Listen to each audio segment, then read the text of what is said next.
विवाहिता महिला को गण दुष्कर्म थाना रे मामला रुजु। विवाहिता महिला को घर टेकी नहीं राति सारा गण दुष्कर्म करी 4 अभियुक्त फेरार हो जाइतिबा भली बारिपदा सदर थाना रे गुरुतर अभियोग होईछि। सूचना मुताबक बारिपदा सदर थाना अंतर्गत रजाबसा अंचलर जनैका विवाहिता महिला को गत 16 तारिख राति रे 4 जण युवक बलपूर्वक उठाई नहीं गोटे बंद घरे राति तमाम दुष्कर्म करथिले। एने पीड़िता स्वामी 4 जण युवकों नाँ थाना रे लिखित अभियोग करथिबा बेले अभियुक्त माने एबे फेरार हो जाइछन्ति। पीड़िता स्वामी अभियोग आधार रे बारिपदा सदर थाना पुलिस 126 और 25 नंबर रे एक दुष्कर्म मामला रुजु करी घटनार तदंत जारी रखिथिबा बेले फेरार अभियुक्तों को धरिबा पई मध्ये प्रयास जारी रखिछि। तेबे प्राथमिक तदंतरु एहा मिथ्या बोली जणा पड़िथिबार प्रतिक्रिया रखिछन्ति एसडीपीओ। गत 15 तारिख दिन एक्चुअली जो ये घटनाटा जो आप जो ये कर से 15 तारिख दिन घटनाटा से टाइप गोटे माने आसी थिला किंतु रिपोर्ट होता 17 तारिख दिन आम तदंत करके आम जानिलु जे जो 15 तारिख दिन जो घटनाटा होता से आमर 17 तारिख दिन रिपोर्ट करथिले रजाबसार जने रिपोर्ट करथिले महिला हजबैंड रिपोर्ट करथिले से कहया कथा दे से तांकर पीसी घर शोला समय गाँव 3-4 जन लोक जो सेक्सुअली असल्ट कर किंतु जिते आम पचरा पचरी कलु से विक्टिम को सी सेमती किसी माने माने सेमती किसी कही नथिले। तापर हजबैंड को आम डाकी कंप्लेंट कर पचरा पचरी कलु सी कही लोक मैंने जहाँ कहले से ये करके जानी ये मैटर रे। तापर आम तदंत कर बुझे 15 तारिख दिन हजबैंड वाइफ भितर माड़गोल लगी पाटितुंड होते उभय से कौन हांडिया से समय कौन पे भी करते तापर वाइफ जी विक्टिम जहाँ कहते सी रागिकी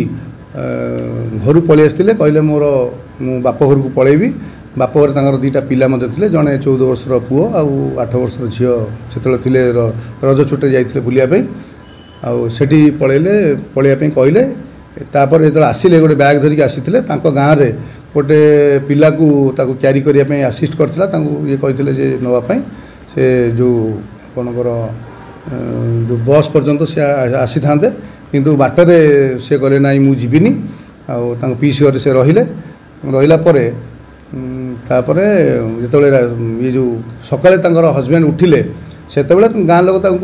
जनइले जे से एक्चुअली जाई नथिले बापर जाई पीसी घर थे माने गाँव लेखाजुका पीस हे तापर से तो जानले से रागिले बहुत रागिला पीस हजबैंड ना रिपोर्ट देथिला जो पिलाटा क्यारी करिक बैग आनीथिला तार ना भी रिपोर्ट थिला आउ 2 जन ना से गाँव रो 2 जन ना रिपोर्ट थिला जो मानकर एज 62-60 इयर्स पाखापाखि रिपोर्ट माने एज हम तापर आम 163 बीएनएसएस रे आउ 2 जनकर स्टेटमेंट रेकर्ड कराई आउ कोर्ट रे सेमती किसी घटना हैनी बोली से डिस्क्लोज करछंती आउ आमे तांकर मेडिकल एग्जामिनेशन से विक्टिम लेडी जोटा आलिज विक्टिम तांकर आम करिछु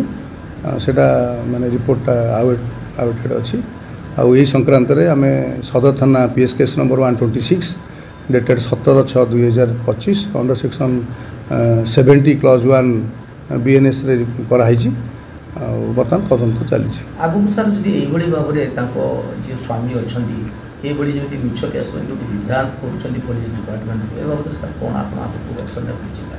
यदि एमिति हुए ताले तांको एगेंस्ट रे मध्ये प्रोसीडिंग हे परियो 248 बीएनएस रे मध्ये तांको एगेंस्ट रे